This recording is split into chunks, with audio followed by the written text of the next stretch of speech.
ग्रामपंचायत शिरवाडे वणीचे सरपंच दिलीपराव खैरे यांना निफाड गौरव पुरस्कार। नाशिक येथील पंचतारांकित हॉटेल एक्सप्रेस इन येथे नुकत्याच लोकमतचा निफाड गौरव पुरस्कार सोहळा थाटात संपन्न झाला। यावेळी ग्रामपंचायत शिरवाडे वणी गावचे सरपंच दिलीपराव खैरे यांना निफाड गौरव पुरस्कार देऊन सन्मानित करण्यात आलं। ग्रामविकास व सामाजिक क्षेत्रात केलेल्या उल्लेखनीय योगदानाबद्दल दिलीपराव खैरे यांना हा मानाचा पुरस्कार प्रदान करण्यात आला।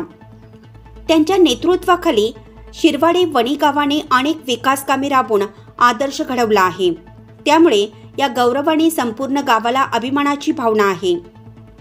पुरस्कार स्वीकारल्यानंतर दिलीपराव खैरे यांनी लोकमत समूहाचे आभार मानले आणि हा सन्मान संपूर्ण गावच्या मेहनतीचे फलित असल्याचं सांगितलं।